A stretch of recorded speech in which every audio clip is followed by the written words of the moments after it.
E aí galera do sétimo ano, vamos começar aqui mais um conteúdinho nosso, tudo bem? Desculpa. Hoje nós vamos começar a trabalhar a parte do quarto módulo de vocês, tudo bem? A gente já viu, acabou já o terceiro bimestre, obviamente, vocês já fizeram a prova.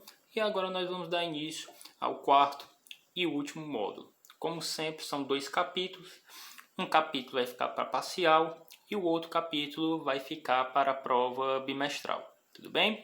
Então hoje vai ser uma aulazinha bem rápida para a gente começar a introduzir uns conceitos simples para vocês, para a gente conseguir entender o resto dos outros conceitos, tudo bem? Esse capítulo ele vai abordar basicamente 2 detalhes, 2 coisas. São as doenças transmissíveis e as doenças não transmissíveis. Hoje, como vocês já estão vendo pelo título, nós vamos começar a falar a respeito das doenças transmissíveis, tudo bem? Então vamos falar os conceitos básicos delas, vamos falar os métodos de transmissão e hoje vamos comentar um método de prevenção. Em outras aulas posteriores a gente comenta outros métodos de prevenção, tudo bem? E mais doenças. Então vamos começar. O que seria em si uma doença transmissível? Como vocês podem ver aí no próprio enunciado que eu botei aí, na própria definição, são doenças causadas por agentes externos, por patógenos externos. E que patógenos externos seriam esses? A gente inclusive já estudou diversos deles, a gente já passou praticamente o ano todinho estudando diversos seres vivos. E estudando seres vivos microscópicos, estudando seres vivos invertebrados, nós vimos, na maioria das vezes eu falava, tal ser vivo pode ser de vida livre ou parasita.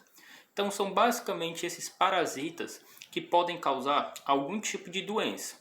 Como vocês podem observar, eu botei exemplo, vírus, bactérias, fungos e por aí vai.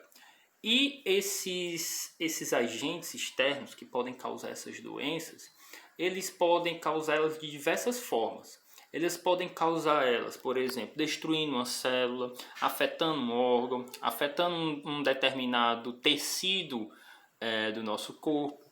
Pode ser que ele também elimine certas toxinas no nosso corpo que podem causar algum tipo de doença, tudo bem? Então, galera, tudo isso é envolvido nessa questão dessas doenças transmissíveis, tá bom? E como é que essas doenças transmissíveis elas podem passar de uma pessoa para outra?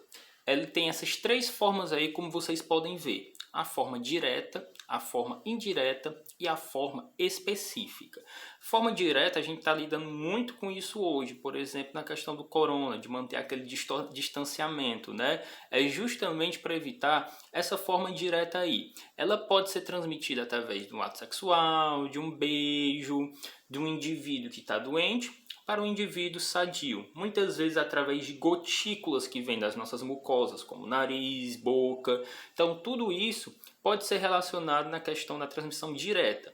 Por isso que tem esse nome, que é justamente de uma transmissão de uma pessoa doente diretamente para uma pessoa sadia, tá bom?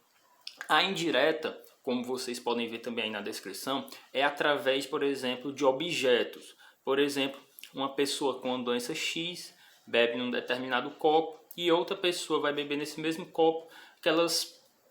Aqueles agentes infecciosos podem estar naquele copo ainda.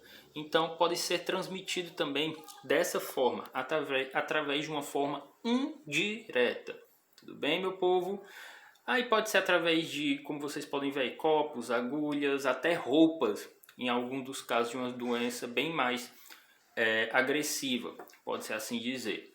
E por último, a forma específica. Essa forma específica aí, ela acontece através de vetores. O que são esses vetores, galera? Esses vetores basicamente, na maioria das vezes, eles são artrópodes, tudo bem? O que seriam esses artrópodes? Seriam os insetos, por exemplo, como a questão da dengue. Dengue vai ter um vírus, ela vai lá, vai fazer o repasto sanguíneo, ou seja, se alimentar de sangue humano e consegue transmitir essa doença para um humano, tudo bem? Então essa específica é através de vetores. Se eu não me engano, no livro de vocês é só comentar a direta e a indireta. Nesse caso, eu estou comentando a específica, que é através desses vetores. Tudo bem? E por último, Desculpem as letras pequenas, mas eu vou falar bem direitinho o que é que está acontecendo em cada um desses quadrinhos. As vacinas, galera. As vacinas, elas não são diretamente para curar de uma doença. Elas têm, em sua maior parte, a função de prevenção. Como assim? O que é que acontece? As vacinas, os constituintes das vacinas, eles normalmente, por exemplo, podem ser vírus que estão incapacitados, por exemplo, pode ser partículas virais, partículas de algum agente infeccioso que vai ser introduzido no corpo de vocês através da vacina, e aí isso vai prevenir. Como é que vai acontecer essa prevenção? Como são agentes inativos que não vão causar doença, o seu corpo vai entender isso como um agente externo estranho, que não era para estar fazendo parte de lá. O seu corpo vai conseguir estudar, entre aspas, esses agentes externos que não era para estar lá, e como eles não vão estar inativos, eles não vão causar nenhum tipo de problema. Futuramente, quando vocês, por acaso, pegarem essa doença de forma ativa, como o seu corpo já entrou em contato previamente com eles, eles vão saber perfeitamente como lutar com esse tipo de agente externo, de agente patógeno. Então, por isso que as vacinas elas servem como prevenção. Galerinha, nossa aula de hoje fica por aqui, tudo bem? A gente tira qualquer dúvida nas videoconferências. Até mais!